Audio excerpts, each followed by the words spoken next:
Harry Potter and the Philosopher's Stone. Once upon a time, in a world both familiar and fantastical, a baby boy named Harry Potter was born. Unbeknownst to him, he was destined for greatness, but his beginnings were far from auspicious. Left orphaned by a dark and mysterious force, Harry was taken in by his cruel Aunt Petunia and Uncle Vernon, who despised anything out of the ordinary. For years, Harry led a mundane and miserable life, unaware that deep inside him lay dormant a powerful magic. In the summer of Harry's 11th year, a series of mysterious letters began to arrive at the Dursley residence, addressed to Harry himself. Each time the letters appeared, Uncle Vernon would snatch them away, his face growing more and more anxious. The letters multiplied, arriving in droves, until finally, a giant of a man named Rubeus Hagrid burst through the door, bringing with him the truth of Harry's magical heritage.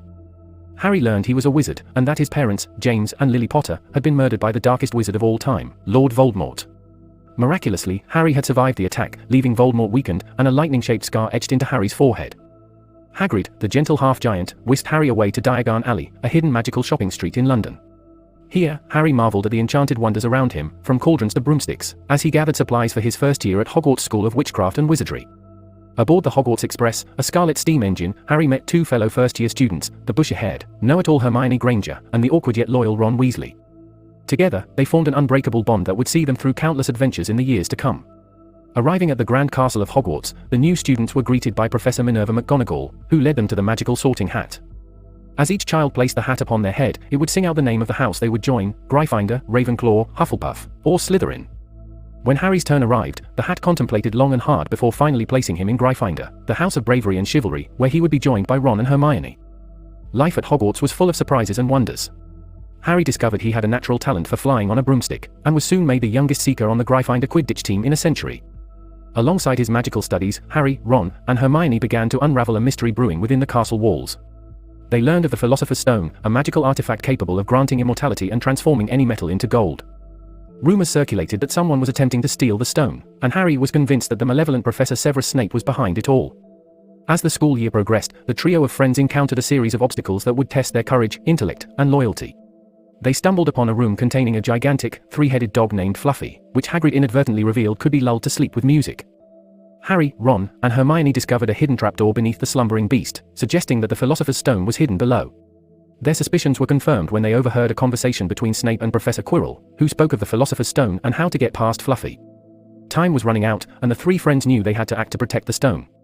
One fateful night, they ventured through the trapdoor, facing a series of challenges designed to test their mettle and wit. First, they found themselves ensnared by Devil's Snare, a deadly plant that tightened its grip the more they struggled. Hermione, ever the clever one, remembered the plant's weakness to sunlight and used a spell to conjure bright light, freeing them from its grasp. Next, they encountered a room filled with hundreds of flying keys, one of which would unlock the door to the next chamber. Harry's Quidditch skills proved invaluable as he expertly soared through the air, capturing the correct key. Beyond the door, they found themselves face to face with a life-sized enchanted chessboard. Ron's keen understanding of the game allowed them to navigate the board safely, but at the cost of sacrificing himself, leaving Harry and Hermione to press forward. In the penultimate room, they encountered a logic puzzle involving a series of potions. Hermione's brilliant mind solved the riddle, allowing them to proceed. With only enough potion for one person to pass through the flames, Harry ventured alone into the final chamber. To Harry's astonishment, he found not Snape, but a trembling Professor Quirrell, who revealed that he had been host to the weakened spirit of Lord Voldemort. It was Quirrell who had been attempting to steal the Philosopher's Stone, with Voldemort's guidance. In the room was the Mirror of Erist, a magical artifact that showed the deepest desires of one's heart. It was the final safeguard for the stone, and as Harry gazed into the mirror, the stone appeared in his pocket.